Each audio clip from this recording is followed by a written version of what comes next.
Pilarrek militantzia politiko importantea izan zeuen,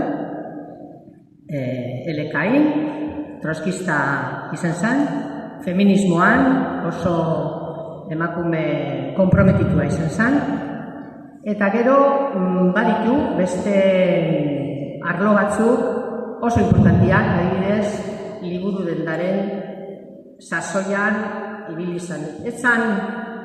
Zelan esango nuke, etzan liburu denda normal bat bere jarreragatik.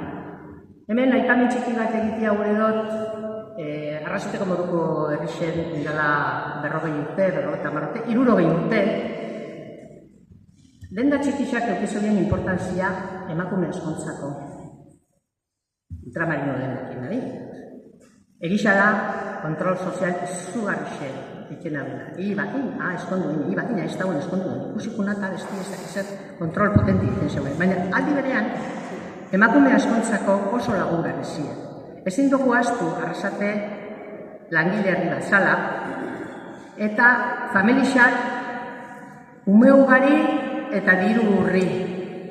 Eta zenbat emakume denda horreitara hurbiltzen ziela, gizonak enzini ekarri arte, emungusten patata batzuk, edo emungusten ez dakiz zer. Eta horrekin batera patezien askotan, hainbat konfidentzia, hainbat galdera, eta denda horietako arduradun askok eta askok laguntza izugarrisa emunitzien emakume horrei bere bakardadian eta bere ailegau esinean.